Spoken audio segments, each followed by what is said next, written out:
Bismillahirrahmanirrahim. Assalamualaikum warahmatullahi wabarakatuh. Perkenalkan, nama saya Muhammad Ilham. Saya dari jurusan Komunikasi dan Penyiaran Islam, NIM 2441000027.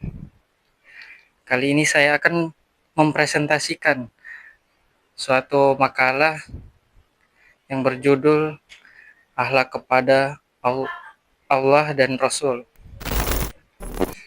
Istilah akhlak sudah sangat akrab di tengah kehidupan kita. Mungkin hampir semua orang mengetahui arti kata akhlak, karena perkataan akhlak selalu dikaitkan dengan tingkah laku manusia. Akan tetapi, agar lebih jelas dan meyakinkan, kata akhlak masih perlu untuk diartikan secara bahasa maupun istilah. Dengan demikian, pemahaman terhadap kata akhlak tidak sebatas kebiasaan praktis yang setiap hari kita dengar, tetapi sekaligus dipahami secara filosofis, terutama makna dan substansinya. Yang pertama itu ada akhlak kepada Allah.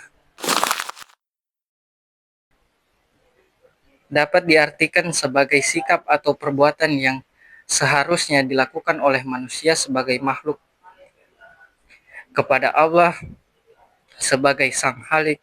Sekurang-kurangnya ada 4 alasan mengapa manusia perlu berakhlak kepada Allah. Pertama, karena Allah yang menciptakan manusia, dari air yang tumpuhkan keluar dari tulang punggung dan tulang rusuk kedua. Kedua, karena Allah yang telah memberikan perlengkapan panca indera berupa pendengaran, penglihatan, akal, pikiran, dan hati, di samping anggota badan yang kokoh dan sempurna kepada manusia. Ketiga, karena Allah telah menyediakan berbagai bahan dan sarana yang diperlukan sebagai kelangsungan hidup manusia, seperti bahan makanan yang berasal dari tumbuh-tumbuhan, air, udara, binatang ternak, dan lainnya. Keempat, karena Allah yang telah memuliakan manusia dengan diberikannya kemampuan daratan dan lautan.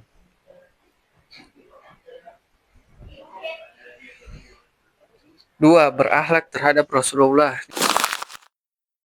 Di samping akhlak kepada Allah Subhanahu wa taala, sebagai muslim kita harus juga berakhlak kepada Rasulullah meskipun beliau sudah wafat dan kita tidak berjumpa dengannya. Namun keimanan kita kepadanya, kita harus berakhlak kepadanya sebagaimana keimanan kita kepada Allah Subhanahu wa taala membuat kita harus baik kepadanya. Itu ada akhlak terhadap Rasulullah, ada 7 poin. Yang pertama, ridho dalam beriman kepada Rasul. Poin kedua, mencintai dan memuliakan Rasul. Poin ketiga ada mengikuti dan menaati Rasul. Poin selanjutnya, mengucapkan salawat dan salam kepada Rasul secara. Poin selanjutnya, menghidupkan sunnah Rasul kepada umat. Dan poin selanjutnya, menghormati pewaris Rasul. Poin selanjutnya, yaitu poin terakhir, melanjutkan misi Rasul.